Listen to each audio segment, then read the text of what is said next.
is Cosmic, and wait a minute, we can't use this background. What the? So yeah, hi again. My name is Cosmic, and yeah, you saw the title. We're gonna be decided that I'm gonna be talking about my D&D character. So yippee!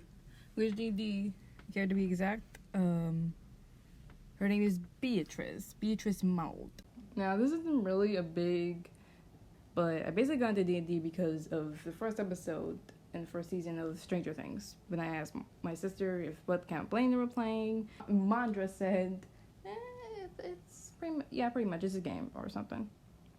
I don't know. But and since I was inspired to do D&D because of how because Mandra said you gotta make your characters. I basically dove right in, and that's where we get to my first D&D character made. Her name is Beatrice Maud. Beatrice Maud. Like Maud Pie? Maud Pinkie Pie? Anyway, and yeah. She used to be a human wizard. She is human, but she's not a wizard anymore. Because what drove me away from turning her into a wizard is the fact that wizards have been sort of rumored or joked about that they die so easily. And this is my first D&D character. I do not want her to die on the first campaign. So, but that's for another story maybe. But no. I'll talk about that more later, but yeah, she was a wizard, but back then in her early development, when she was a wizard, her subclass was from the D&D wiki, and it was Hufflepuff subclass. Since I am a Hufflepuff rules, and what else? Yeah, I was.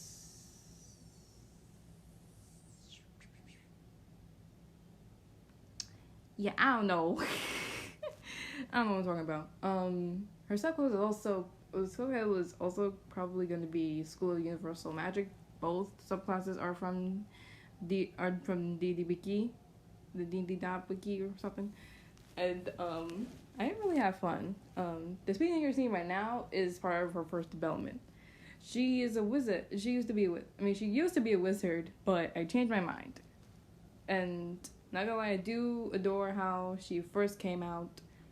But when I heard first came out, also the vest that she's wearing, the whole outfit, besides the pants, it's not really an original outfit. It's just an outfit. I think it's just an outfit that I saw. It is an outfit that I just saw on Pinterest. So it is not really her own outfit. I just needed European or Victorian outfits from the 1800s. Go. That's what cropped up. That's what came in mind when I thought about her personality. When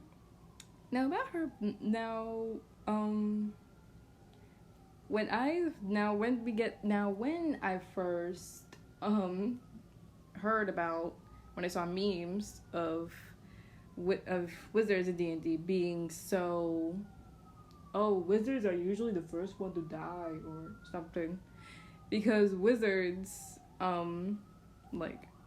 die of this, they die of that, or whatever. I let the internet get to me, guys. It's just that since it's my first D&D character, I thought, I really like her. I want to use her. I don't want her to die. I just let it get over. I got over my head and thought she's gonna die in the first three sessions, and that made me very worried.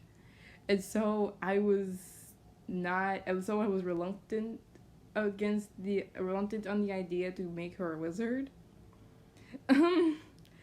I wasn't reluctant. I was just scared that she might die early in the campaign, and I didn't want that to happen. So I gave her a higher level, started her at level 3, giving her a few extra spells, And I was still kind of doubtful, so I just changed her to a warlock, people.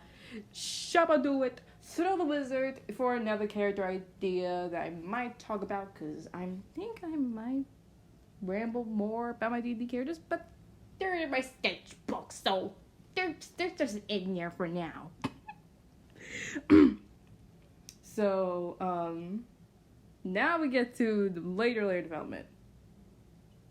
Originally, for her subclass, I found on D&D, actually what really got me into the whole warlock thing, or the whole sorcerer thing, she went through multiple things, y'all.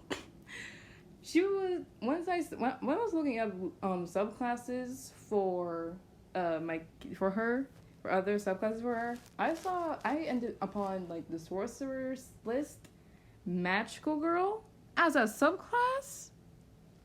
Now throw the whole wizard thing out the window for Beatrice. We're going sorcerer on this thing.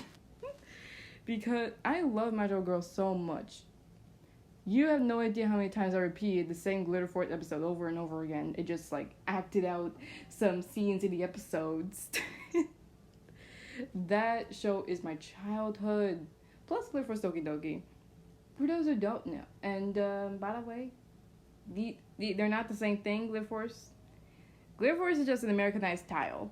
The real thing is Smile Pretty Cure, and the other real thing is Doki Doki Pretty Cure, but they got Americanized for Netflix because Netflix said, "Hey, I like magical girls. Let's go ahead and let's go ahead and turn. Oh, that's not gonna be very pronounceable, or not a very good pronunciation for us children. Let's turn it to Glitter Force because that's memorable, and kids of 2000s will remember it for a long time." I did. But yeah, after realizing that the two creatures were Americanized and Netflix, that kind of disappointed me a bit. But you know, it's for children. It's sort of. I can honestly talk about Pretty Cure a little more, but this is about my D&D character. I don't want to stray off from the subject. So yeah, I turned her to a sorcerer, but I was still a little bit hung up on the wizard idea, despite being like the memes take over my brain and all, making me think that she's gonna die because she's a wizard, she has no health. So I was like, okay, wizard, new school of universal magic subclass, no, sorcerer, magical girl subclass. I was switching through, along with the whole warlock thing, but that comes later, a little bit. I was switching back and forth because I was so indecisive. Like, this was like before I just recently realized that you can do multiple classes.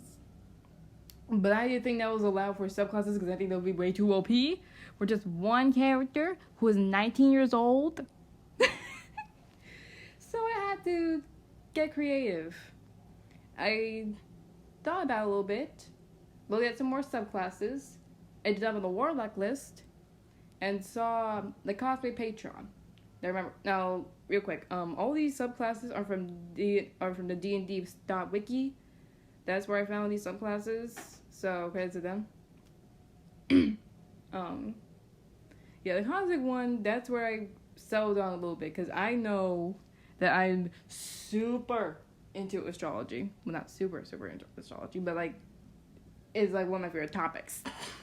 If I wasn't super into the whole art and VTuber and editor thing, I probably would become an astronomist. Maybe.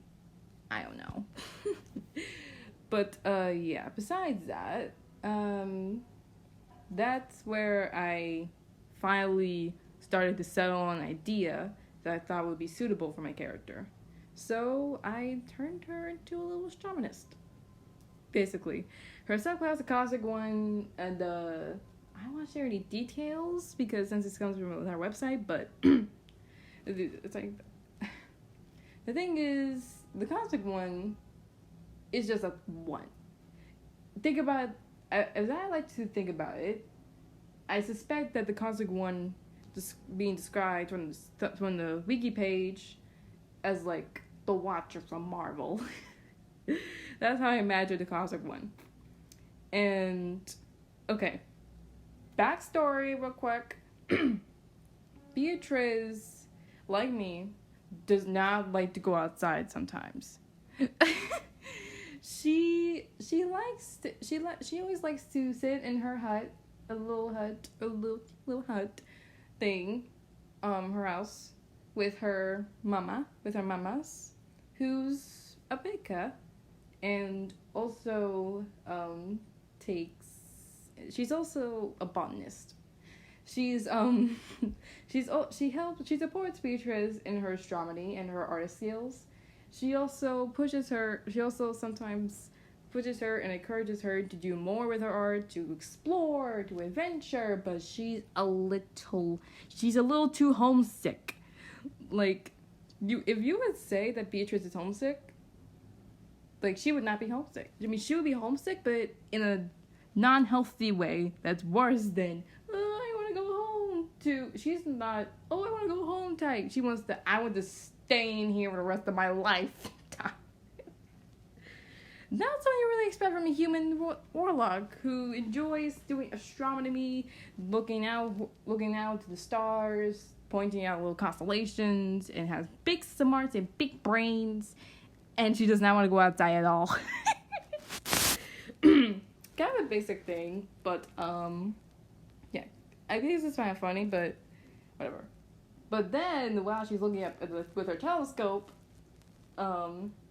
after she sees something, looks like a lot of stars, looks kind of blank, she gets this, maybe there's something, I don't know. And then she puts it down, and right in front of her face, she sees just a bunch of stars and eyes looking at her like, you got geese on your foot. Basically, the cosmic one, in my opinion, in this world, she knows the whole thing about her not wanting to go outside, her mom. She's basically someone who knows about her situation and is basically mom, and basically has inherited a spirit on mom's, of Beatrice's great grandmother or something. So, she offered Mama, so, like, before this visit, she has, in her spirit, her mom, Beatrice's mom, thought about, she needs to go outside. The cosmic one, heard this, basically, because, well, basically, the cosmic one is partially, knows about, Beatrice's grandmother. So she transfers a spirit. She turns grandmother's spirit. She looks at her spirit, and basically decides to, like, use Beatrice's grandmother's spirit as, like, okay, you gotta go in there and get that girl out of this house for once. Like, not go outside there and take a stroll, like, get out there. Get the heck out of this town. Well, not like that, but, like, just touch some grass for once. It's kind of a funny thing, but, like, Beatrice's grandmother, her spirit and all, with the spirit of the cosmic one along, she basically offers to help her adventure. Beatrice is homesick. She doesn't like to go outside. She tries to refuse the offer, but Beatrice's grandmother, she won't allow that. She said, you need to get out. She basically says, you need to get outside, girl. You've been stuck in this house for nearly 19 years. They've been stuck in this house for nearly, 19 years. You need to take a moment of fresh air and get out. So please, and I will help you with your journey. And if you go on an adventure, don't worry about your mama. I'll make sure that I'll keep a watch on her. No worries.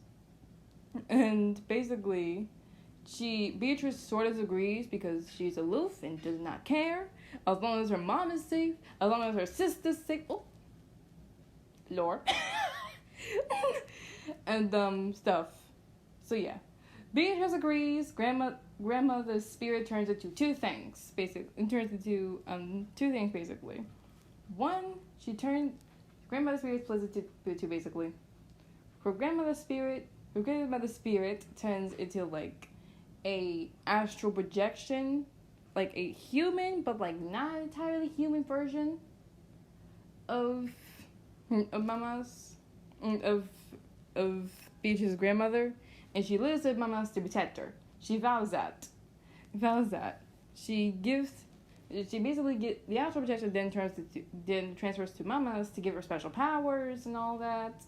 Then the astral projection basically with the mom with Beatrice's grandmother, and it's a whole entire mess. I'll just go skip it. She turns into a little familiar that I made up called Steven. And then Beatrice and Steven just valley off.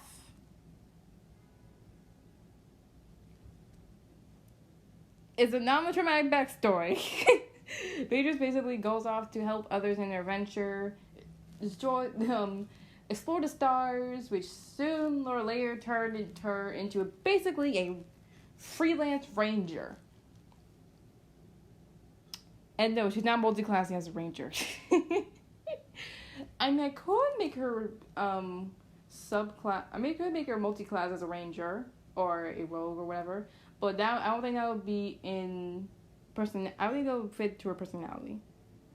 But yeah, that's a whole entire thing. Sorry, I had to listen to my mess of a backstory. The best of Beatrice's backstory. Yeah, I basically just rambled. And I don't think I could have shortened this so much more, but I so let's talk about how far we are in development. I'm kind of happy with how she turned out. I don't know. I do have some other D&D characters that are in my sketchbook, and I really had to thank D&D for helping me spark my art again, because I was kind of in a rut during this. I was just drawing OCs, like, okay. But D&D helped me, like, okay, brain blast. So, yeah, D&D helped me get my spark again, because the amount of characters, I love making characters. That's all I can say. Yeah, it helped me get my little art spark again, and I might just talk about my D&D characters more, but for now, that's my blabber, my nearly 18-minute blabber about my one D&D character and my mess of backstory that is non-traumatic. At least yeah, that's it. You want me to talk about this more? Actually, let me know, and I'm gonna stop blabbering now. Bye.